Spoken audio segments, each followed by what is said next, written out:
दर्शनम् मन्दहासरुचिराननाम्भुजम्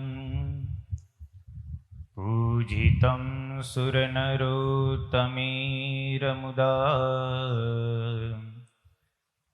धर्मनन्दनमहं विचिन्तये।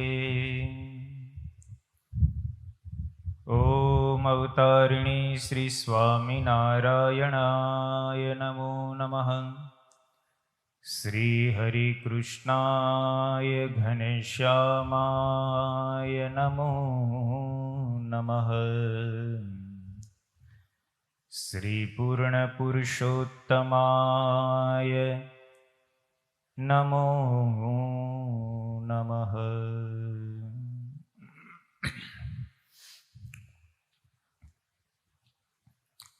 इष्टदेव भगवान श्री स्वामीनारायण, परम पूज्य सद्गुरु महंत मोहन प्रसाद दास जी स्वामी, परम पूज्य सद्गुरु शास्त्री कृष्ण जीवनदास जी स्वामी, सभा में उपस्थित सर्व भक्तों ने भावथी जय स्वामीनारायण।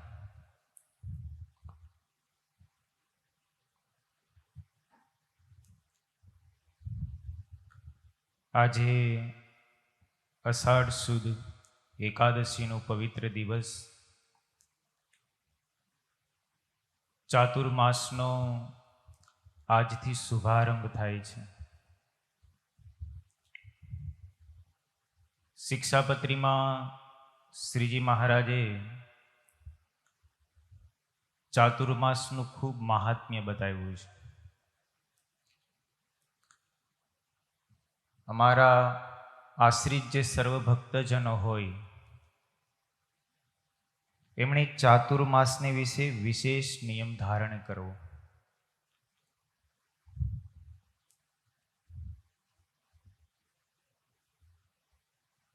અને જે ચાતુર્માસ પર્યંત નિયમ ધારણ કરવામાં અશક્ત હોય એમણે શ્રાવણ માસને વિશે વિશેષ નિયમ ધારણ કરવો। મહારાજે નિયમો પણ બતાવ્યા। પ્રદક્ષિણા કરી, દંડવટ કરવા, શાસ્ત્ર વાંચન કરવું, વ્રત તપ જપ કરવા, એ આદિ જે મહારાજે 8 પ્રકારના નિયમો બતાવેલા છે એ અમારા આશ્રિત જે સત્સંગી હોય તેમણે અવશ્યપણે પાળવા। મહારાજે ચાતુર્માસ દરમિયાન પુલ્હાશ્રમની અંદર તપશ્ચર્યા કરી અને સૂર્યનારાયણની આરાધના કરેલી।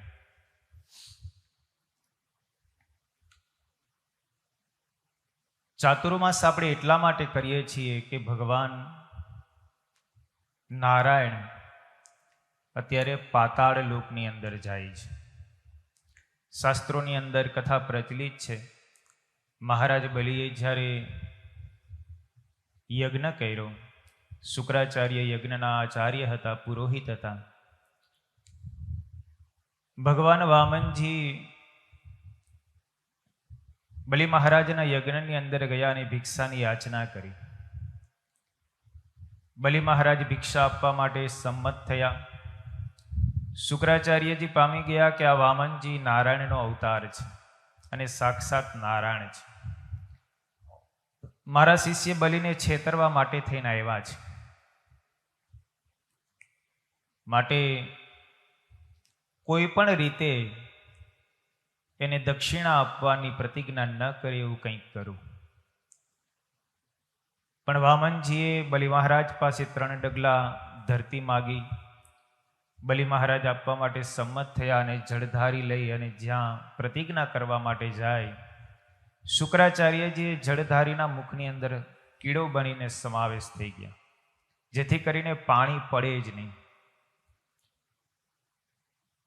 વામનજી બધું સમજતા હતા કે શુક્રાચાર્યજીનું કર્તવ્ય છે। શુક્રાચાર્યજી ને એમાંથી કાઢવા માટે થઈને દર્ભની સળી લઈને વામનજીએ ભરાવી। શુક્રાચાર્યજીની એક આંખ ફૂટી, પરિણામે શુક્રાચાર્યજી કાણા થયા। જળધારીમાંથી પાણી બહાર આવ્યું. બલિ મહારાજે પ્રતિજ્ઞા કરી અને પ્રતિજ્ઞા પૂર્ણ થયા પછી 3 પગલા ધરતી દાન રૂપે આપ્યા પછી તરત જ વામનજીએ પોતાનું સ્વરૂપ વિરાટ કર્યું અને એક ડગલામાં તો સમગ્ર ભૂમંડળને વ્યાપી લીધું. બીજા ડગલાને એટલું મોટું કર્યું કે બ્રહ્મનું અંડકટા ફોડીને બ્રહ્માજીના લોક સુધી પોતાના ચરણને લંબાવ્યો. બ્રહ્માજીએ ચરણની પૂજા કરી, ચરણ ધોયા અને જે ચરણ બ્રહ્માજીએ ધોયા અને એ જળ જે કટારીની અંદર ભેર્યું એ બ્રહ્માજી ગંગાજી થયા. એટલે ગંગાજી તે દિવસથી પવિત્ર કહેવાય છે કે બ્રહ્માજીએ સર્વપ્રથમ જે જળ વડે ભગવાન નારાયણના ચરણારવિંદ ધોયા છે એ જળથી અંકિત થયેલા ગંગાજી છે. માટે ગંગાજી પવિત્રપણે પૂજનીય શાસ્ત્રોમાં વર્ણવ્યા છે.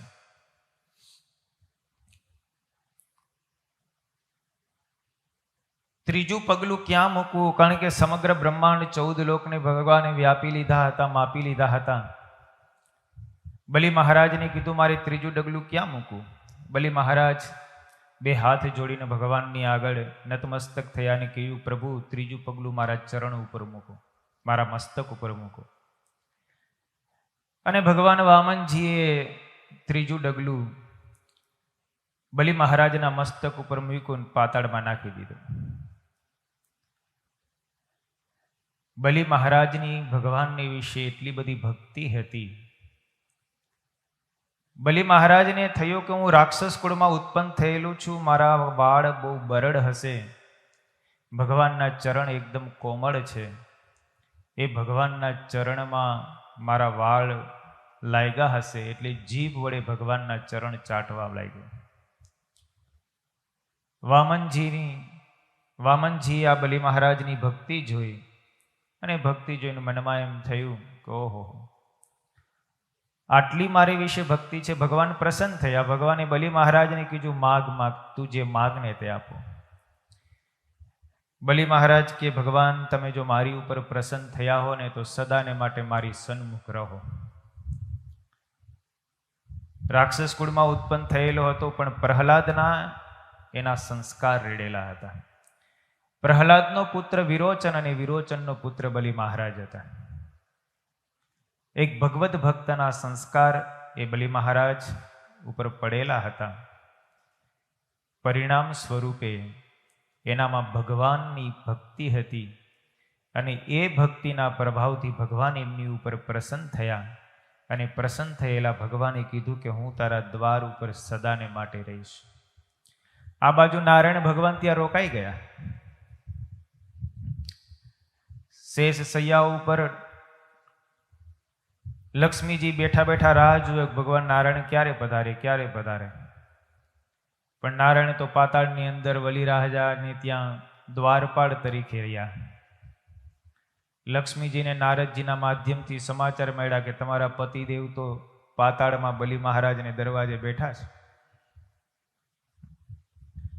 અને લક્ષ્મીજી નારદજીને લઈને બલિ મહારાજ પાસે આવ્યા. શ્રાવણ સુધી પૂર્ણિમાનો દિવસ હતો. લક્ષ્મીજીએ બલિ મહારાજને સીધી રાખડી જ બાંધી કે તમે મારા ભાઈ છો.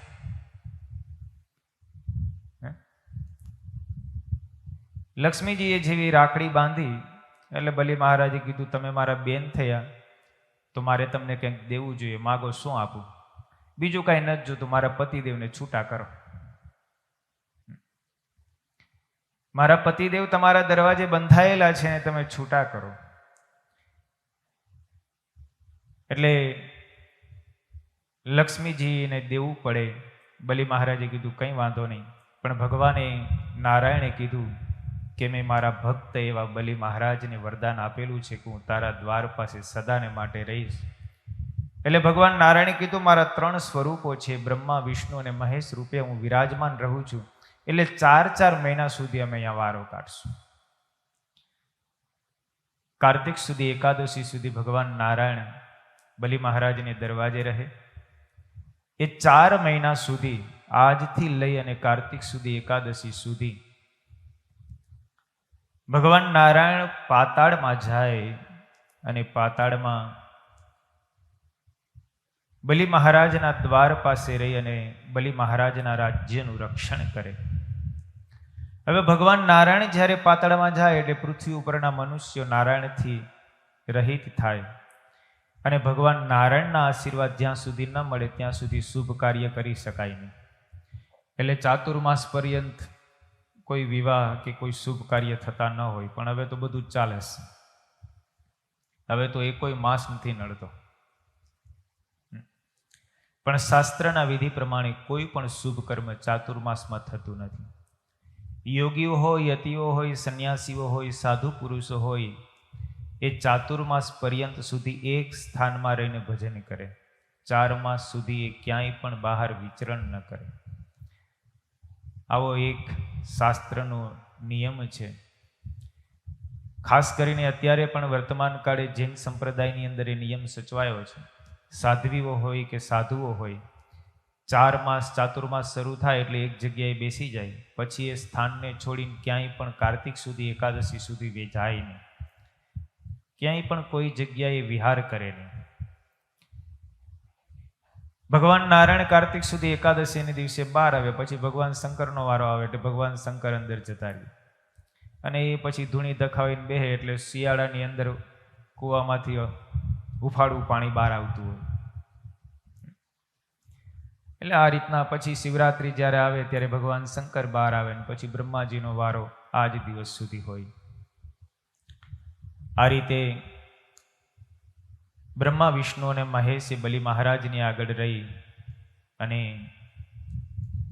એમના દ્વારનું રક્ષણ કર્યું. બલિ મહારાજને વરદાન આપેલું એ વરદાનને પરિપૂર્ણ કરે છે ભગવાન આ જ દિવસ સુધી પણ. એટલે ચાતુર્માસનું મહત્વ એટલા માટે છે કે ભગવાન પુનઃ વેલા પોતાના ભક્તજનોને દર્શન દેવાને માટે, સુખ આપવાને માટે પધારે. એટલા માટે ભક્તજન વ્રત, તપ અને જપ કરતા હોય છે. આ ચાતુર્માસનું વિશેષ મહત્વ છે. આજથી આ ચાતુર્માસનો પ્રારંભ થાય છે. આજે આપણે શિક્ષાપત્રી ગ્રંથ, એમની કથા ગયા ધનુર્માસની અંદર આપણે 1 થી 37 શ્લોક સુધી લીધેલી. હવે આ ચાતુર્માસનો પ્રારંભ થયો છે તો 38મા શ્લોકથી આપણે શિક્ષાપત્રી ભાષ્ય ગ્રંથની કથાનું શ્રવણ કરીશું. શ્રીજી મહારાજે પોતાના આશ્રિત ભક્તજનોને માટે કરુણા કરીને વડતાલની અંદર શિક્ષાપત્રી લખી. શ્રીજી મહારાજે 1885ની સાલમાં મહાસુદ પાંચમના દિવસે આ શિક્ષાપત્રી, વસંત પંચમીનો ઉત્સવ જેને આપણે કહીએ છીએ, મહારાજે ઉત્સવ પૂર્ણ થયો. બધા હરિભક્તો પોતપોતાના નિવાસ સ્થાને ગયા. શ્રીજી મહારાજ બપોર પછીના સમયે હરિમંડપમાં બેસીને મનમાં વિચાર કર્યો કે મારા આશ્રિત જેટલા ભક્તજનો છે ને કઈ રીતે વર્તવું એના માટે એક શિક્ષાની પત્રી હું લખું. અને મહારાજે 212 શ્લોકની અંદર પોતાના આશ્રિત એવા આચાર્ય હોય, સાધુઓ હોય, બ્રહ્મચારીઓ હોય, સત્સંગીઓ હોય, સ્ત્રી ભક્તો હોય, સધવા કે વિધવા, એ બધાને માટે મહારાજે નિયમનું ઘડતર કર્યું. મહારાજે અંતે શિક્ષાપત્રીમાં કરુણા કરીને એમ લખ્યું કે આ શિક્ષાપત્રી પ્રમાણે જે વર્તશે તે મારો સત્સંગી છે અને આ શિક્ષાપત્રી પ્રમાણે જે નહીં વર્તે તે અમારા સંપ્રદાય થકી બહાર છે. મહારાજે આ ગ્રંથની અંદર એવો રૂડો આશીર્વાદ પણ આપ્યો કે આ શિક્ષાપત્રી છે તે મારું સ્વરૂપ છે. આ શિક્ષાપત્રી પ્રમાણે જે વર્તશે તે સુખી થશે આ લોકમાં અને પરલોકમાં પણ. પણ આ શિક્ષાપત્રીને ઉલ્લંઘીને જે વર્તશે તે આ લોકમાં પણ દુઃખી થશે અને પરલોકની પણ પ્રાપ્તિ નહીં થાય. મહારાજે આમાં વરદાન પણ આપ્યું છે ને એક પ્રકારનો શાપ પણ આપ્યો છે. એટલે આ શિક્ષાપત્રી આપણા માટે એક સુદર્શન ચક્ર સમાન છે. જેમ અમરીશ મહારાજની રક્ષાને કાજે ભગવાન નારાયણે સુદર્શન ચક્ર આપ્યું હતું એમ સર્વ સત્સંગીઓના આત્યંતિક કલ્યાણને માટે, એમના વ્યવહારની શુદ્ધિને માટે, આલોક અને પરલોકના સુખત્વને માટે શ્રીજી મહારાજે 212 સુદર્શન ચક્ર પોતાના ભક્તની રક્ષાને કાજે રાખ્યા છે. એક એક શિક્ષાપત્રીની વચન, એક એક આજ્ઞા એ સર્વ સત્સંગીઓને ધારવા યોગ્ય છે.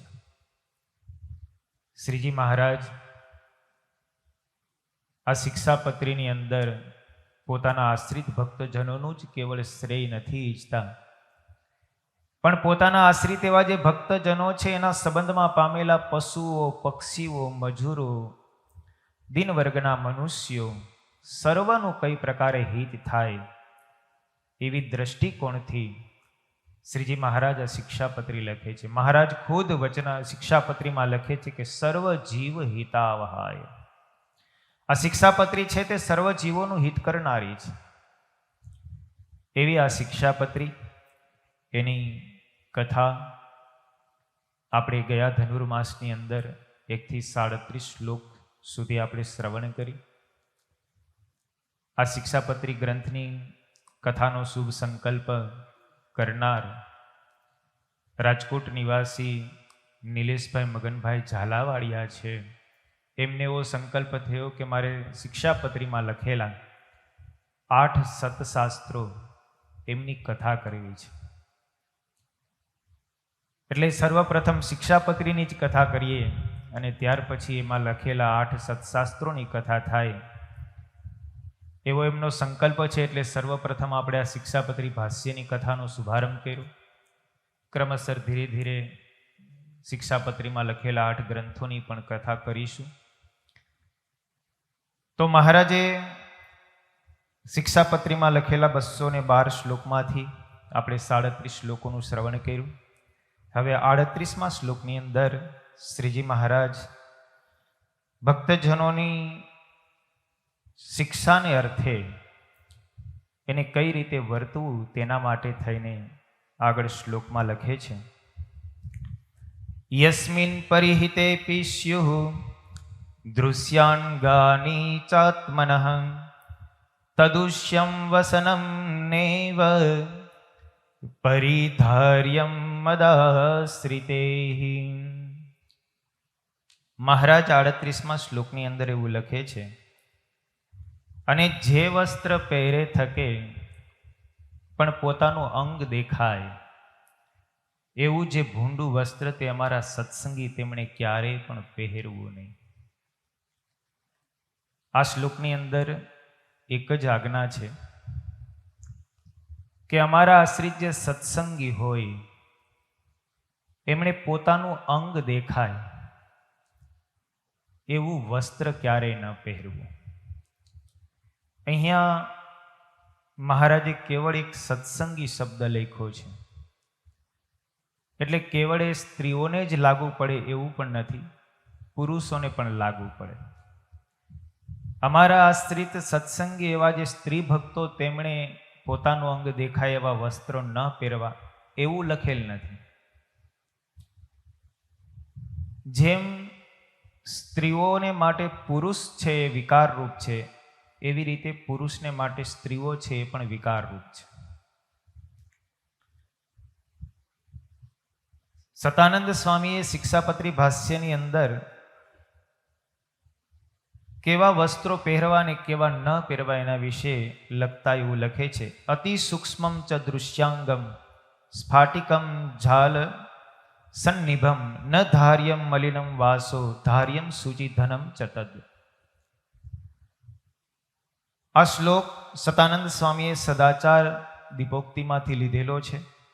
એની અંદર એવું લખ્યું છે કે વસ્ત્ર આપણે એટલા માટે પહેરીએ છીએ કે ઢાંકવા યોગ્ય અંગને ઢાંકવું જોઈએ. ઢાંકવા યોગ્ય અંગને જો ન ઢાંકીએ તો વસ્ત્રનો કોઈ અર્થ રહેતો નથી. તે વસ્ત્ર કેવું હોય કે વસ્ત્ર પહેર્યું હોય છતાં પણ જો અંગ દેખાય તો એ વસ્ત્ર પહેરવાનો કોઈ અર્થ રહેતો નથી. અથવા તો ઝાડ જેવું આછું વસ્ત્ર હોય કે આરપાર શરીરનું અંગ દેખાય એવું વસ્ત્ર પણ ક્યારેય ન પહેરવું, અતિ ઝીણું વસ્ત્ર પણ ક્યારેય ન પહેરવું, અને ફાટેલું વસ્ત્ર ક્યારેય ન પહેરવું. હવે તો નવી નવી સિસ્ટમો નીકળી. અહીંયા ગોઠણે ફાટેલા હોય, હાથેડા ફાટેલા હોય, અહીંયા ફાટેલા હોય. આપણે એને ડિઝાઇન કહીએ. અમુક અમુક ભાગ બધા દેખાય ને આમ શરીરના સ્પાટ.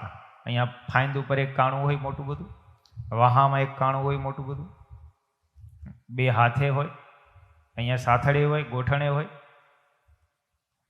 એને આપણે ડિઝાઇન ને ફેશન કહીએ. જૂના માણસો એને ફાટેલું કહેતા. એટલે એવું વસ્ત્ર પણ ક્યારેય ન પહેરવું. હવે તો બરમુલોનો જમાનો ઘણા વર્ષોથી આવી ગયો છે. પુરુષો હોય એ એટલે સુધી પહેરતા. હવે તો બરમુલામાં ઘટાડો આવ્યો છે, તો આમ ચડ્ડી કરતા એક જ વેત મોટું હોય, સેજ જ થોડુંક. ધીરે ધીરે પાસે ચડ્ડી આવી જાય, ઘટાડો થતો જાય ને. એ પહેરા ન પહેરા સમાન છે. કારણ કે જેમ સ્ત્રીઓને માટે છાતીનો ભાગ, નાભી અને સાથળ, એમ પુરુષને માટે પણ એ જ અંગો એટલા જ મહત્વના છે. જેમ સ્ત્રીઓના એ 3 અંગ પુરુષને વિકાર કરે છે, એમ પુરુષના એ 3 અંગ પણ સ્ત્રીઓને વિકાર કરે છે. એટલે પુરુષો અને સ્ત્રીઓએ પોતાની છાતી, પોતાની નાભી અને પોતાનો સાથળ દેખાય એવું અંગ ક્યારેય પણ ન પહેરવું, એવું વસ્ત્ર ક્યારેય પણ ન પહેરવું. અને એવું વસ્ત્ર પહેરવાથી સહજ ગમે તેવો હોય તો પણ વિકાર થયા વિના રહે નહીં. પછી એ સમજુ હોય, ડાયો હોય કે ગમે તેવો હોય, શ્રીજી મહારાજે વચનામૃતની અંદર લખ્યું, ગમે તેવો ધર્મવાળો હોય પણ સ્ત્રીનો સહવાસ થાય તો એનો ધર્મ રહે જ નહીં. અને ગમે તેવી ધર્મવાળી સ્ત્રી હોય અને પુરુષનો સહવાસ થાય તો પણ એનો ધર્મ રહે નહીં. મહારાજ તો શિક્ષાપત્રીમાં ત્યાં સુધી લખે છે કે એકાંત સ્થળની અંદર પોતાના મા બેનની દીકરી સંગાથે પણ રહેવું નહીં. એકાંત કેટલો બધો ભાગ ભજવે. ગુણાતીતાનંદ સ્વામી વાતોની અંદર લખે છે, સુલભા નામે સંન્યાસીની હતી, તે બગીચામાં ગઈ, એકાંત સ્થળ જોયું, રમણીય વાતાવરણ જોયું, તો મનમાં એને પણ એવો વિચાર થયો કે કોઈ પુરુષ હોય તો રમીએ. એક શુભ વાતાવરણ પણ જો અસર કરતું હોય તો સામે જ્યારે પુરુષ જ આવે તો એ વિકારને કેમ મન ન કરે. મહાભારતની અંદર એક સુંદર પ્રસંગ આવે છે. પાંડુ મહારાજે વિજય યાત્રા માટે થઈને સર્વ રાજ્યોને જીતી અને વિજય યાત્રા કરી અને પુનઃ પોતાના રાજ્યની અંદર આવે છે. ઘણા વર્ષો સુધી વિજય યાત્રા કરી એટલે પછી ભીષ્મ પિતામહને પોતાના ભાઈ ધૃતરાષ્ટ્રને કહે છે કે હવે મારે થોડાક દિવસ વિશ્રાંતિ લેવી છે. એટલે પોતાની બંને પત્નીની સાથે, કુંતી અને માદ્રીની સાથે જંગલની અંદર વિહાર કરવા જાય છે. અને જંગલની અંદર સરસ મજાની કુટિયા બાંધીને 3 જણા રહે છે, સાથે સૈનિકો પણ છે. એક દિવસ પાંડુ મહારાજ મૃગ્યા કરવા માટે નીકળ્યા. ઘટના એવી ઘટેલી કે જંગલની અંદર મૃગ્યા કરવા માટે નીકળ્યા એટલે રાજાને ધર્મની અંદર લખેલું છે કે રાજા હોય તેમણે મૃગ્યા કરવી, જેથી કરીને પોતાનું જે શસ્ત્ર અસ્ત્રની વિદ્યાઓ છે એ વિદ્યાઓ કાયમ ટકી રહે. કારણ કે મૃગને વીંધવું ને એ બહુ કઠિન છે. બીજા પશુઓ વિંધાઈ જાય પણ મૃગ ઘડીકમાં પકડાય નહીં. અને મૃગને તમે વીંધી નાખો, મારી નાખો તો એ રાજાનું બહુ કૌશલ્ય કહેવાય કે એના જેવો કોઈ તીરબાજ ન કહેવાય. એટલે પોતાની શસ્ત્ર વિદ્યાને સજ્જ કરવા માટે થઈને, શસ્ત્ર વિદ્યામાં પારંગત થવા માટેની મૃગ્યા કરવા માટે પાંડુ મહારાજ નીકળ્યા છે. પણ જંગલની અંદર એક ઘટના એવી ઘટેલી, કિંદમ નામના ઋષિ ઘણા વર્ષોથી આ તપ કરવા માટે જંગલમાં ગયેલા, એમના પત્ની ઘરે. પણ જંગલમાં જતી વેળાએ કિંદમ ઋષિએ કીધું કે હું 10 વર્ષ સુધી તપશ્ચર્યા કરીશ અને 10 વર્ષ મારે તપશ્ચર્યાના પૂર્ણ થશે એટલે હું ઘરે પાછો આવતો રહીશ. કિંદમ ઋષિના પત્ની પણ પતિવ્રતા હતા. 10 વર્ષનો સમયગાળો વ્યતીત થઈ ગયો. ઋષિ જંગલમાં જઈને તપ કરે, એમના પત્ની ઘરે રહે. 11 વર્ષ થયા. મનમાં વિચાર થયો, પતિદેવી 10 વર્ષની મુદત આપેલી પણ હજી કેમ આવ્યા નથી? એટલે પોતાના પતિને શોધવા માટે કિંદમ ઋષિના પત્ની જંગલમાં જાય છે. અને એ કિંદમ ઋષિના પત્ની જંગલમાં પોતાના પતિની શોધખોળ કરે છે. શોધખોળ કરતા કરતા એક વૃક્ષની નીચે કિંદમ ઋષિ આંખો મીચીને તપશ્ચર્યા કરતા હતા, મંત્ર જાપ કરતા હતા. એમના પત્ની ત્યાં આવ્યા, પોતાના પતિને જગાડ્યા. કિંદમ ઋષિ ધ્યાનમાંથી બહાર આવ્યા, જોયું તો પોતાના પત્ની સામે. પત્નીએ હાથ જોડીને ઋષિને કહ્યું, ઋષિવર તમે 10 વર્ષની મુદત આપેલી, 11મું વર્ષ ચાલે છે. તમારા તપની હવે સમાપ્તિ કરો. તમારા વચન પ્રમાણે હવે તમે પાછા ઘરે પધારો. કિંદમ ઋષિએ પત્નીના વાતને માનીને, પોતે આપેલા વચનને સ્વીકારીને તપની સમાપ્તિ કરી ઘર તરફ બંને જણા આવે છે. પણ માર્ગની અંદર કિંદમ ઋષિ અને એના પત્ની બંનેનો થોડોક સમય સહવાસ થાય. મહારાજે વચનામૃતમાં લખ્યું ને, ગમે તેવો હોય પણ સ્ત્રી પુરુષનો સહવાસ થાય તો પછી ધર્મભ્રષ્ટ થયા વગર રહી ને. આ તો પતિ પત્ની જ હતા. 11 વર્ષ થયા, બ્રહ્મચર્યનું પાલન કરતા હતા. પણ બંને જણાનો સંયોગ થયો એટલે પત્નીના હૃદયમાં કામ જાગૃત થયો. જંગલની અંદર ચાલ્યા આવતા હતા. એકાંત સ્થળ હતું. મધ્યાહનનો સમય થયો હતો. દિવસ હતો, સૂર્ય માથે હતો. છતાં પણ પુરુષના સંગમાં, પોતાના પતિના સંગમાં રહેવાથી એ કિંદમ ઋષિના પત્નીને કામ જાગૃત થયું. પોતાના પતિદેવને કહે છે, પતિદેવ મને ઋતુદાન આપો. ઋતુદાનની માગણી કરી. કિંદમ ઋષિ કહે છે કે અત્યારે દિવસ છે, દિક્પાળો અને સૂર્યની ઉપસ્થિતિમાં ઋતુદાન દેવું એ શાસ્ત્ર સંમત નથી. માટે દિવસે કોઈ દિવસ ઋતુદાન ન કરાય. માટે તમે થોડીક ધીરજ રાખો. તમારા સંકલ્પને હું અવશ્ય પૂર્ણ કરીશ, પણ અત્યારે સમય યોગ્ય નથી. કિંદમ ઋષિએ ખૂબ સમજાવ્યા, છતાં પણ કામ એટલો બધો બળવાનપણાને પામેલો કિંદમ ઋષિના પત્ની સમજ્યા નહીં. એટલે કિંદમ ઋષિના પત્નીએ ખૂબ જ આગ્રહ કર્યો કે તમારે મને અત્યારે જ ઋતુદાન આપવું પડશે, મારાથી હવે રહી શકાય તેવી સ્થિતિ નથી. પોતાના પતિના આગ્રહને વશ થઈ અને કિંદમ ઋષિએ મનમાં વિચાર કર્યો કે આ શરીરમાં ઋતુદાન દેવું યોગ્ય નથી. એટલે ઋષિએ પોતાના તપના પ્રભાવથી પોતાના પત્નીને મૃગલી બનાવી અને પોતે મૃગ થયા. અને જંગલની અંદર મૃગ અને મૃગલીનું રૂપ ધારણ કરી અને ઋતુદાન દેવા માટેની તૈયારી કરે. એમાં પાંડુ મહારાજ મૃગ્યા કરવા માટે નીકળેલા. દૂરથી જોયું મૃગ ઉભેલું હતું. એમ માનીને એમની ઉપર એમણે બાણ છોડ્યું. બાણ છોડ્યું અને બંનેના શરીર એક સાથે વિંધાઈ ગયા. કિંદમ ઋષિએ કહ્યું કે હે ભગવાન, હે નારાયણ, આ તે શું થયું? મનુષ્યનો અવાજ સાંભળ્યો એટલે તરત જ પાંડુ મહારાજ દોડીને ત્યાં ગયા. જોયું ત્યાં તો ઋષિના રૂપની અંદર કિંદમ ઋષિ હતા, એમના પત્ની હતા. બંને બાણથી વિંધાઈ ગયેલા હતા.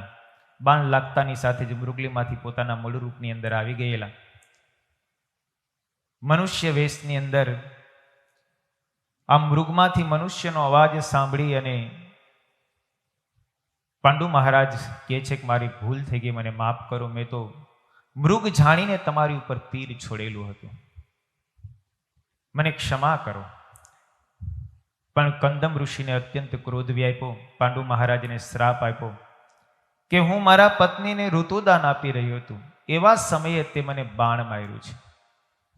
તે મને પુત્ર વિહોણો, પુત્ર વિનાનો તો મારા પ્રાણ છોડીશ. હું વંશ રહિત થઈને મારા પ્રાણ છોડું છું. માટે જ્યાં હું તને શ્રાપ આપું છું કે તું પણ વંશ રહિત થઈને પ્રાણ છોડીશ અને તું તારી પત્નીનો જો સ્પર્શ કરીશ ને તો તારું મૃત્યુ થશે. પાંડુ મહારાજને આ શ્રાપ લાગ્યો. પાંડુ મહારાજ એકદમ ખીન થઈ ગયા. હવે કરવું શું? આ બાજુ કિંદમ ઋષિને એના પત્ની મૃત્યુ પામ્યા. પાંડુ મહારાજે જઈને પોતાના બંને પત્ની માદ્રી અને કુંતીને વાત કરી કે મને ઋષિનો શ્રાપ થયો છે, હવે કરવું કેમ? હું પણ હવે વંશ વિહોણો જ મૃત્યુને પામીશ, માટે મારું મૃત્યુ નહીં થાય. મારું મોક્ષ કઈ રીતે થશે? અને વંશ વિના મરવું એ ગ્રહસ્થાશ્રમને માટે કલંક કહેવાય. માદ્રીએ અત્યંત ચિંતાતુર થયા. કુંતી પણ ચિંતાતુર થયા કે પતિદેવને શ્રાપ થયો, હવે એમના થકી આપને પણ ઋતુદાન મળશે નહીં, પુત્રની પ્રાપ્તિ થશે નહીં. એ સમયે કુંતાને દુર્વાસાએ આપેલા મંત્રો યાદ આવે છે. પોતાના પતિદેવ પાંડુ મહારાજને કહે છે, તમે ચિંતા ન કરો, મેં દુર્વાસાની કુંવારી અવસ્થામાં ખૂબ સેવા કરેલી. દુર્વાસા ઋષિએ પ્રસન્ન થઈને મને દેવતા એ મંત્ર આપેલા છે. એ મંત્રના આહવાનથી દેવતા પ્રગટ થશે અને મને પુત્ર પ્રાપ્ત થશે. જો તમારી અનુમતિ હોય અને પુત્રની તમને ઈચ્છા હોય તો તમે જો આજ્ઞા આપો ને તો હું દેવતાઓના મંત્રનું આહવાન કરીને દેવતા થકી પુત્રને પ્રાપ્ત કરું. પાંડુ મહારાજે કુંતી માતાને, કુંતીને પોતાના પત્નીને કહ્યું કે કંઈ વાંધો નહીં, મારી સંમતિ છે, તમે મંત્રનું આહવાન કરો અને પુત્રની પ્રાપ્તિ કરો. સર્વપ્રથમ કુંતાએ પાંડુ મહારાજની આજ્ઞાથી યમનું આહવાન કર્યું અને યમ પ્રત્યક્ષપણે પ્રગટ થયા. કુંતીને પુત્ર ગર્ભમાં રહ્યો અને એ પુત્રનો જન્મ થયો. એનું નામ યુધિષ્ઠિર પાડવામાં આવ્યું. ત્યાર પછી બીજા મંત્રનું આહવાન કર્યું, એ વાયુદેવનું આહવાન કર્યું, એમનાથી ભીમની ઉત્પત્તિ થઈ. ત્રીજા મંત્રનું આહવાન કર્યું, એ ઇન્દ્રનું આહવાન કર્યું અને એના થકી અર્જુનની ઉત્પત્તિ થઈ. કુંતીએ વિચાર કર્યો કે મારી પાસે હવે એક મંત્ર બચ્યો છે, મને 3 પુત્ર તો થયા, પણ માદ્રી સંતાન વિહોણી રીએ, એના કરતાં એ મંત્ર હું માદ્રીને આપું. કુંતા માતાએ એ મંત્ર માદ્રીને શીખડાવ્યો અને માદ્રીએ અશ્વિની કુમારનું આહવાન કર્યું અને અશ્વિની કુમાર 2 સ્વરૂપે પ્રગટ થયા. કારણ કે જોડિયા જ છે એટલે એમણે નકુલ અને સહદેવ 2 પુત્રોની પ્રાપ્તિ થઈ. આ રીતે 5 પુત્રોના જન્મો થયા. પણ મનમાં વિચાર કર્યો કે હવે કરવું શું? ઋષિમુનિઓ પાસે ગયા. ઋષિમુનિઓએ કહ્યું કે આ જે શ્રાપ થયો છે, શ્રાપમાંથી મુક્ત થવું હોય, એનું પ્રાયશ્ચિત કરવું હોય તો શું કરવું પડે? તો કે તમે જંગલમાં 12 વર્ષ સુધી તપ કરો, રાજ્યની અંદર જતા નહીં. ઋષિમુનિઓના આદેશથી પાંડુ મહારાજ 12 વર્ષ સુધી જંગલમાં રહીને તપ કરે છે. એ સમયે એક ઘટના ઘટે છે. 5 પુત્રો, પોતાની બંને પત્નીઓ કુંતી અને માદ્રી જંગલની અંદર રહે છે અને 12 વર્ષ સુધીની તપશ્ચર્યા ચાલે છે. એમાં એક દિવસ વડલાના વૃક્ષની નીચે બેસીને પાંડુ મહારાજ મંત્ર જાપ કરે છે. સામે નદી ચાલી જાય છે, નદીનો કિનારો છે. એમાં અલ્પ વસ્ત્રો પહેરીને પોતાના પત્ની માદ્રી સ્નાન કરવા માટે આવે છે. અચાનક ઝાડીની નીચે તપશ્ચર્યા કરતા, મંત્રનો જાપ કરતા પાંડુ મહારાજની દ્રષ્ટિ પોતાના પત્ની ઉપર પડે છે. સ્નાન કરી અને એ જ ભીના કપડે કુટીર તરફ પોતાના પત્ની જાય છે.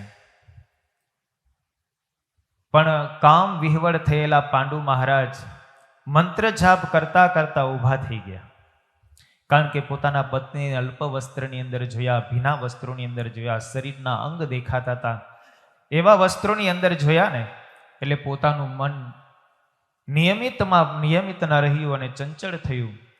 પરિણામે પોતાના પત્નીનો સ્પર્શ કરવા માટે થઈને ઊભા થઈ ગયા. માદ્રીએ ખૂબ સમજાવ્યા, પતિદેવ તમને શ્રાપ છે, જો તમે મારો સ્પર્શ કરશો તો તમારું મૃત્યુ થશે ને મારું પણ મૃત્યુ થશે. શ્રાપ હતો એ સમજાવ્યો, બતાવ્યો, કહ્યું એમને કે તમને શ્રાપ છે, માટે 12 વર્ષ સુધી તમે તપ કરો અને પ્રાયશ્ચિત પૂર્ણ થશે, પછી તમે સ્પર્શ કરશો તો વાંધો નહીં આવે.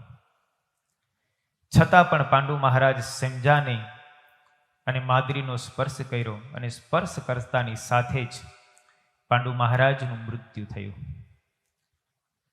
માદ્રી રોકકડ કરવા લાગી. કુંતાજી અને એમના 5 બાળકો દોડી આવ્યા. પણ પછી શું? પછી તો માદ્રીએ પણ નક્કી કર્યું કે મારા કારણે પાંડુ મહારાજનું મૃત્યુ થયું છે, માટે હું પણ એમની પાછળ સતી થાવ. અને માદ્રી પાંડુ મહારાજની પાછળ સતી થયા. આ કહેવાનું એ છે કે ગમે તેવો હોય પણ સ્ત્રીઓને જો અલ્પ વસ્ત્રોની અંદર દેખે કે એમના અંગ દેખાય એવા વસ્ત્રો પહેર્યા હોય ને એની અંદર દેખે તો પુરુષને વિકાર થયા વિના રહે જ નહીં. વિશ્વામિત્ર ઋષિ કેવા સમર્થ હતા તમે જુઓ. શાસ્ત્રોની અંદર કથાઓ કેવી આવે છે. 1000 વર્ષ સુધી તપશ્ચર્યા માટે બેઠા હતા. ઇન્દ્ર મહારાજનું ઇન્દ્રાસન ડોલવા લાગ્યું, એટલું બધું તપ કર્યું કઠોર. ઇન્દ્ર મહારાજને વિચાર થયો કે વિશ્વામિત્ર જો હવે વધારે તપ કરશે ને તો મારું ઇન્દ્રાસન લઈ લેશે. એમણે એક મેનકા નામની અપસરા મોકલી. વિશ્વામિત્રજી સવારે પ્રાતઃ સ્નાન કરવા માટેથી નદી કિનારે જાય અને અલ્પ વસ્ત્રોની અંદર, શરીરના અંગો દેખાય એવા વસ્ત્રોની અંદર મેનકા એમની સામે આવી. ઋષિ છે, તપ કરવા માટે બેઠા છે, ભગવાનનું આરાધન કરે છે, પણ મેનકાનું રૂપ જોયું, એમના શરીરના અંગો જોયા ને તો ઋષિનું મન પણ વિચલિત થઈ ગયું. અને એ ઋષિનું મન વિચલિત થયું, તરત જ મેનકાનો હાથ પકડ્યો. તું મારી સાથે વિહાર કર. અને મેનકાનો હાથ પકડ્યો ને ગ્રહસ્થાશ્રમ કરવા લાગ્યા. એક પુત્રી થઈ શકુંતલા. પણ પછી જ્ઞાન થયું કે હું શું કરવા માટે તપ કરતો હતો ને શું કરી બેઠો. પછી તો મેનકાને ને પુત્રીને બેયને છોડીને અને પછી પાછા ઋષિ વિશ્વામિત્રજી તપ કરવા માટે બેસી ગયા. પણ શ્રીજી મહારાજે એટલે વચનામૃતમાં લખ્યું, ગમે તેવો હોય પણ એકાંત અને સ્ત્રી પુરુષનો યોગ થાય તો એ ધર્મથી ભ્રષ્ટ થયા વગર રહે નહીં. શાસ્ત્રકારોએ એટલે કીધું કે સ્ત્રી છે તે અગ્નિ છે અને પુરુષ છે તે ઘીનો ઘડો છે. અગ્નિ પાસે ઘી જાય એટલે ગમે તેવું કડક ઘી ન હોય, ભલે ડાલડા હોય, કઠણ હોય, પાણો મારો તો કાંઈ, હથોડો મારો તો કાંઈ થાય એમ ન હોય, પણ એ અગ્નિ પાસે મૂકો એટલે ઓગળા વગર ન જ રહે. એટલે શ્રીજી મહારાજે સ્ત્રી પુરુષોની મર્યાદા ખૂબ બતાવી છે. મહારાજે તો ત્યાં સુધી શિક્ષાપત્રીની અંદર લખેલું છે કે અમારા આશ્રિત જે સત્સંગી હોય તેમણે મંદિરની અંદર પણ સ્ત્રી પુરુષનો સ્પર્શ ન થાય એવી રીતે વર્તવું. મહારાજે બહુ મર્યાદાઓ જાળવી છે. એટલે મન છે તે વિહવળ થયા વગર કોઈ દિવસ રહેતું નથી. અને જો મન વિહવળ ન થાય, આપણે સંપ્રદાયની અંદર પણ ઇતિહાસ છે, લાડુદાનજી જ્યારે ગઢપુર આવ્યા, એમના સંકલ્પ બધા સિદ્ધ થયા. અને લાડુદાનજી જ્યારે રોકાણા, મહારાજને નિરખી અને મેં નિરખા સહજાનંદ ધન્ય આજની ઘડીએ કીર્તન બોલ્યા. એમનો મનના માનેલા સંકલ્પ વિકલ્પ બધા હતા એ સમી ગયા. મહારાજની પાસે રહ્યા પછી એક દિવસ મહારાજે કીધું લાડુદાનજી, આ એભલ બાપુની બંને દીકરીઓ છે ને, લાડુબાન જીવુબા, એ સાંખ્યોગ વર્તમાન પાડે છે, યુવાન છે, તમે એમને સમજાવો તો એ પરણવા માટે તૈયાર થાય. લાડુદાનજીને થોડો ગર્વ હતો કે હું તો શૃંગાર રસનો મહાન કવિ છું, 80 વર્ષનો ભાભો હોય ને એને પણ જો સનેડા સંભળાવું ને તો એ પણ પરણવા માટે તૈયાર થઈ જાય. આ તો યુવાન દીકરીઓ છે, એને સમજાવી તે કઈ મોટી વાત. અને આ તો દરબારની દીકરી, ઓજલમાં રહેનારી, મર્યાદામાં રહેનારી આ જીવુબા અને લાડુબા એ બંને યુવાન વયની દીકરીઓને સમજાવવા માટે જાય છે. લાડુદાનજી ગયા, રાજવી પોશાકની અંદર છે, પોતાની વિદ્યાનું કળાનું એમને અભિમાન છે. લાડુદાનજી જ્યાં ગયા, પડદા નખાણા, એક બાજુ જીવુબા અને લાડુબા બેઠા. શૃંગાર રસની, પુરુષના શરીરના વર્ણનની વાતો લાડુદાનજીએ જીવુબા અને લાડુબાની સન્મુખ કહેવા લાગ્યા. એવું શૃંગાર રસનું વર્ણન કર્યું ને, લાડુદાનજીને મનમાં થયું કે હવે તો જીવુબા અને લાડુબા પરણવા માટે તૈયાર થઈ જ જશે. લાડુદાનજીએ પોતાની વાત પૂર્ણ કરી એટલે તરત જીવુબા અને લાડુબાએ કીધું, લાડુદાનજી તમારે જે કહેવાનું હતું તે કહેવાઈ ગયું. તો કે હા, તો હવે થોડુંક અમારું પણ સાંભળો. જીવબાન લાડુબા કહે છે, લાડુદાનજી તમે અત્યાર સુધી જે પુરુષના શરીરનું વર્ણન કર્યું એ પુરુષના શરીરમાં છે શું? હાડ માંસ પરુ સિવાય બીજું કાંઈ ભેર્યું છે? એ તો નરકની કોથળી છે. નરકના કોથળીનું અત્યાર સુધી તમે વર્ણન કર્યું. આ સ્ત્રીનો દેહ છે, આ સ્ત્રીના દેહમાં છે શું? કેવળ ચર્મ આગળ સુંદર મજાનું મઢ્યું છે, બાકી અંદર તો હાડ માંસ ને લોહી જ છે. તમે આની પ્રશંસા કરો છો? તમે કોની આગળ કેવી રીતે પ્રશંસા કરી શકો? આવા બુદ્ધિમાન થઈ અને તમે પુરુષના શરીરનું વર્ણન કર્યું સ્ત્રીઓને લલચાવવા માટે. અરે અમે કદાચ સુંદર વસ્ત્રો અલંકારો પહેરીને બહાર નીકળીએ અને કોઈક પુરુષનું મન અમારા શરીરના રૂપને જોઈને વિચલિત થાય, મોહાંધ થાય, કામાંધ થાય અને એ જે પાપ લાગે એ પાપ તમે ઉપાડવા માટે તૈયાર છો? લાડુદાનજી ચોંકી ગયા કે આ જીવબાન લાડુબા શું બોલે છે. લાડુબાન જીવબાની વાત સાંભળીને લાડુદાનજીને વૈરાગ ઉત્પન્ન થઈ ગયો. મહારાજ પાસે આવીને કહે છે, મહારાજ, જેમ શ્રી કૃષ્ણ ભગવાને ઉદ્ધવજીને ગોપીઓને સંદેશો દેવા માટે મોકલ્યા હતા, તેમ તમે મને લાડુદાનજીને જીવબાન લાડુબાને સમજાવવા માટે મોકલ્યા, પણ આ લાડુદાનજી આજથી તમારા ચરણે પડ્યા છે. મને સાધુ કરો. એ લાડુબાએ વાતો કરીને લાડુદાનજીને રંગી દીધા. એ લાડુબા લક્ષ્મીજીનો અવતાર કહેવાય. લક્ષ્મીજીનું બીજું નામ શ્રી છે. એ શ્રીના રંગથી રંગાયા એટલે મહારાજે લાડુદાનજીને સાધુ કરીને શ્રીરંગદાસ પેલું નામ પાડ્યું. કહેવાનું એ છે કે શ્રીજી મહારાજે આ શિક્ષાપત્રીની અંદર જે મર્યાદા લખી છે એ મર્યાદા યુક્ત વસ્ત્રો પહેરવા. આજે સમાજની અંદર તમે જુઓ છો, તમે સમાજમાં રહો છો, જે મર્યાદા વિહોણા થઈને વસ્ત્ર પહેરે છે, આજે એના સ્ત્રીઓ અને પુત્રો કલંકિત થયેલા છે. આજે છાપાની અંદર, ટીવીની અંદર ઘણું આવતું હોય, આનું અપહરણ થયું, આનો બળાત્કાર થયો, અને બધું શું કામ એને થાય છે? કારણ કે અલ્પ વસ્ત્રોની અંદર મર્યાદિત રીતે પુરુષો અને સ્ત્રીઓ રખડતા હોય એટલે વિકાર થયા વિના રહેવાનો નથી. અને મન છે પોતાનું કામ ભજવા વગર રહેતું જ નથી. મોટા મોટાને પણ જો દોષ લાગતા હોય તો બીજાની ક્યાં વાત કરે? ઓલા શુક્રાચાર્યની દીકરી દેવયાની હતી, કચ્છ. એમની પાસે શુક્રાચાર્ય પાસે વિદ્યાભ્યાસ કરવા માટે આવ્યો. કચ્છનું શરીર એટલું બધું સુંદર હતું, રૂપવાન હતું. દેવયાની એના ઉપર મોહિત થઈ. સવારે ધ્યાનસ્થ અવસ્થામાં બેસે. એક દિવસ કચ્છ ધ્યાન કરતા હતા, શુક્રાચાર્યજી સામે હતા. કચ્છનું શરીર ખુલ્લું હતું, ધોતી કેવળ પહેરેલી હતી. કચ્છનું શરીર જોયું અને દેવયાની વિકૃત થઈ. ગુરુ શુક્રાચાર્યજી પોતાના પિતા એક બાજુ ગયા એટલે તરત દેવયાની એ કચ્છનો હાથ પકડ્યો કે તું મારી સાથે વિહાર કર. શું કામ? એને અંગ જોયું તો વિકૃતિ થઈ. મહાભારતની અંદર કથા આવે છે કે અર્જુન છે, એ અર્જુનને 14 વર્ષનો 5 પાંડવોને વનવાસ થયો. પછી ભગવાન શ્રી કૃષ્ણે જંગલની અંદર જઈને કહ્યું, તમારે 14 વર્ષનો વનવાસ છે, આમને આમ તમે વન પસાર કરશો, એના કરતાં અર્જુન તું અસ્ત્ર શસ્ત્ર વિદ્યા પ્રાપ્ત કર. અને અસ્ત્ર શસ્ત્ર વિદ્યા પ્રાપ્ત કરવા માટે થઈ અને શ્રી કૃષ્ણ ભગવાનના આદેશથી ઇન્દ્ર છે સ્વર્ગની અંદર જાય છે. સ્વર્ગની અંદર ઇન્દ્ર મહારાજ પાસેથી બધી અસ્ત્ર શસ્ત્ર વિદ્યાઓ એ શીખે છે. ત્યાં ઉર્વશી નામની એક અપ્સરા હતી. એ ઉર્વશી નામની અપ્સરા પાસે ઇન્દ્ર મહારાજે કીધું કે અર્જુન તું એમની પાસેથી નૃત્ય શીખવા માટે જા, કારણ કે તારે નૃત્ય બહુ કામમાં લાગશે. એટલે ઇન્દ્ર મહારાજના આદેશથી અર્જુન ઉર્વશી નામની અપ્સરા પાસે નૃત્ય શીખવા જાય છે. અને ઉર્વશી અર્જુનને નૃત્ય શીખડાવે છે. પણ અર્જુનનું રૂપ જોઈ અને ઉર્વશી અપ્સરા મોહ પામે છે.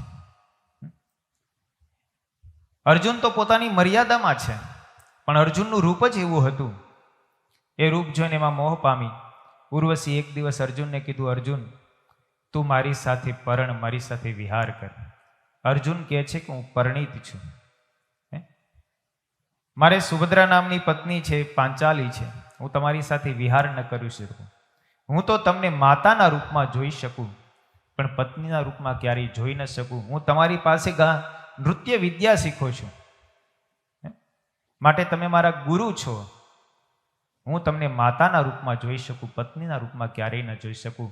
ઉર્વશી એટલી બધી મોહાન થઈ ગઈ, અર્જુને ના પાડી, પરિણામે એને ક્રોધ વ્યાપ્યો. ઉર્વશીએ અર્જુનને શ્રાપ આપી દીધો કે જા તું વૃંદલ થઈ જા, તું મારી સાથે વિહાર ન કરતો તું વૃંદલ થઈ જા. અર્જુનને વૃંદલનો શાપ મળ્યો. ઇન્દ્ર મહારાજ પાસે ગયા, ઇન્દ્રને વાત કરી કે ઉર્વશી મને આવો શ્રાપ આપ્યો છે. ઇન્દ્ર મહારાજ પણ વિચલિત થયા, ઉર્વશીને બોલાવી. ઉર્વશીને કહ્યું કે તમે આ બહુ ખોટું કર્યું છે. તમારી પાસે વિદ્યા શીખવા માટે જે આવેલ છે એમાં જ તમે મોહાંત થયા, અને તમારી ઈચ્છાની પૂર્તિ ન થઈ તો તમે એને શ્રાપ આપી દીધો. ઇન્દ્ર મહારાજ ઉર્વશીને કહે છે તમે આ શ્રાપને છે ને પાછો લઈ લો. ઉર્વશી કહે છે કે મેં શ્રાપ આપી દીધો, હું પાછો તો ન લઈ શકું, પણ એની અવધિ ઘટાડી શકું. એટલે ઉર્વશીએ પછી 1 વર્ષ માટે અર્જુનને વૃંદલ થવાનો શ્રાપ આપ્યો. ઇન્દ્ર મહારાજે કીધું અર્જુન તમને આ શ્રાપ છે ને એ પણ તમને બહુ મદદરૂપ થશે. અને પછી જ્યારે ગુપ્તવાસની અંદર 1 વર્ષ રહેવાનું હતું, એ સમય દરમિયાન અર્જુન છે વૃંદલ તરીકે રહ્યા, અને પોતે જે વિદ્યા ઉર્વશી પાસેથી શીખાતા એ વિદ્યા રાજાને પુત્રીને શીખડાવેલી. એટલે કહેવાનું એ છે કે જ્યારે પોતાની ઈચ્છા પૂર્ણ ન થાય તો એ પણ શ્રાપ આપી દે છે, ક્રોધમાં આવી જાય છે. માટે ક્યારેય પણ સ્ત્રી હોય કે પુરુષ હોય, એમણે શ્રીજી મહારાજ આ શ્લોકની અંદર એવી આજ્ઞા કરે છે કે અમારા સત્સંગી હોય તેમણે પોતાનું અંગ દેખાય એવું સૂક્ષ્મ વસ્ત્ર પણ ક્યારેય ધારણ કરવું નહીં. આ રીતે શ્રીજી મહારાજે આ શ્લોકની અંદર આજ્ઞા કરી. ભક્ત ચિંતામણીની અંદર 111મા પ્રકરણની અંદર નિષ્કુળાનંદ સ્વામી લખે છે, એ થોડીક પંક્તિઓ ગાય અને આપણી કથાને પૂર્ણ કરશું. હવે કહું જે આપણી રીત, પ્રભુ વિના ન રાખવી પ્રીત. પંચ હાથ પુરુષથી પરું, રેવું ખબરદાર તે ખરું. સ્ત્રીઓએ કઈ રીતે ધર્મમાં રહેવું એના માટે થઈને નિષ્કુળાનંદ સ્વામી 111મા પ્રકરણની અંદર લખે છે. વાટે ઘાટે ન જાવું એકલું, જોઈ છવું પોતાનું ભલું. નર સામાન જોડીએ નેણા, વળી ભૂલે ન બોલીએ વેણા. નિષ્કુળાનંદ સ્વામી સ્ત્રીઓને કઈ રીતે મર્યાદામાં રહેવું તો પોતાના ધર્મમાં રહી શકે અને પોતાના ધર્મથી ભ્રષ્ટ ન થાય, એ પ્રમાણે એ જીવન જીવી શકે. ક્યારેય પણ સ્ત્રીઓએ પોતાના નેણ પુરુષના નેણની સાથે જોડવા નહીં. ક્યારેય પણ વાટે ઘાટે એકલા ચાલવું નહીં. હવે તો જ્યાં હોય ત્યાં બધી એકલા જ રખડતા હોય, કોઈનો સંગાથ ન હોય. શ્રીજી મહારાજે શિક્ષાપત્રીમાં એમ લખ્યું, યાત્રા કરવા જવું તો પોતાના સંબંધીની સાથે જવું, પણ ક્યારેય એકલા ન જવું. તો એ પોતાના ધર્મની અંદર રહી શકે. સંભારીએ ન સુણીએ વાત, હાસ રસે ન સ્પર્શીએ ગાત. ગુહ્ય વાર્તા ભૂલે ન કરીએ, પુરુષાકાર ચિત્ર પ્રહરીએ. તાત ભ્રાતની સૂત સંગાથે, સુવસીએ નહીં એકાંતે. પડે કામય અવશ્ય એ સંગ, ત્યારે બોલવાનો છે પ્રસંગ. ત્યાગી ત્રિયાને તીર્થે જો જાવું, સંબંધી સંગે તીર્થમાં નાવું. દ્રવ્ય રાખવું નિર્વાહ કાજ, નહીં તો આપણી ન રહે લાજ. ત્યાગી સ્ત્રીઓ હોય કે વિધવા સ્ત્રીઓ હોય, એને માટે પણ અહીંયા લખ્યું, પોતાનું જીવન પર્યંતનું દ્રવ્ય તે પોતાની પાસે રાખવું. વધારે હોય તો જ દાન કરવું, નહીં તો દાન પણ ન કરવું. જો પોતાની પાસે દ્રવ્ય જીવન નિર્વાહ પૂરતું ન રાખે તો પછી દ્રવ્યને માટે થઈને ધર્મભંગ કરવો પડે. માટે ક્યારેય પણ સ્ત્રીઓનો ધર્મભંગ ન થાય એ રીતે વર્તવું. અન્ન વસ્ત્ર તે અંગને જોઈએ, જાય જાચવા તો ધર્મ ખોયે. જાડું મોટું મળે જેવું પટ, તેણે કરીને ઢાંકીએ ઘટ. મહારાજ કે ઝીણું વસ્ત્ર ન પહેરવું, ઘાટું અને જાડું એવું વસ્ત્ર પહેરવું, અને જેથી કરીને આપણી મર્યાદા રહે. ખારું ખાટું મળે જેવું અન્ન, જમી કરીએ હરિભજન. આપણું છે અબડાનું તન, તેમાં રાખવી જોઈએ જતન. પુરુષ કરતાં સ્ત્રીઓએ વિશેષ મર્યાદામાં રહેવું પડે. જો સ્ત્રી ધર્મ ભ્રષ્ટ થાય તો એનું આ સમાજમાં કોઈ હોતું નથી. પણ જો પુરુષ ધર્મ ભ્રષ્ટ થાય ને તો એ પોતાનો જીવન નિર્વાહ ગમે તે રીતે પૂર્ણ કરી શકે, પણ સ્ત્રી ધર્મ ભ્રષ્ટ થાય ને તો એને જીવન નિર્વાહ પૂર્ણ કરવો એ ખૂબ અશક્ય બને છે. સહજાનંદ સ્વામી મહારાજની જય. બીજું વિશેષમાં આજે ચાતુર્માસ પ્રારંભ થાય છે. શણગાર આરતી પૂર્ણ થયા પછી હરિભક્તોએ પૂજ્ય સ્વામી પાસે આવી અને ચાતુર્માસના નિયમો લઈ લેવા. સંતો પણ અહીંયા સ્વામી પાસે ચાતુર્માસના નિયમો લેશે, તો દરેક હરિભક્તો પણ આ વાતની ખાસ નોંધ લે. બીજું વિશેષમાં મુખ્યતઃ સ્વામી વંદુના પદોના દરરોજને માટે 4 પાઠ કરવા માટેના નિયમો ચાતુર્માસમાં હરિભક્તોને આપે છે. તો સ્ત્રી ભક્તો અને પુરુષ ભક્તો બધાએ કાર્તિક સુધી એકાદશી સુધી 4 માસ પર્યંત દરરોજને માટે 4 વાર વંદુના પદ બોલવા, આવો નિયમ અવશ્ય રાખો. આવું એક સામૂહિક નિયમ પૂજ્ય સ્વામી આપે છે. અને બીજા વિશેષ નિયમો જે હરિભક્તોને લેવાના હોય તે શણગાર આરતી પછી અહીંયા આવી અને લઈ લે. સહજાનંદ સ્વામી મહારાજની જય. સ્વામી નારાયણ નારાયણ નારાયણ.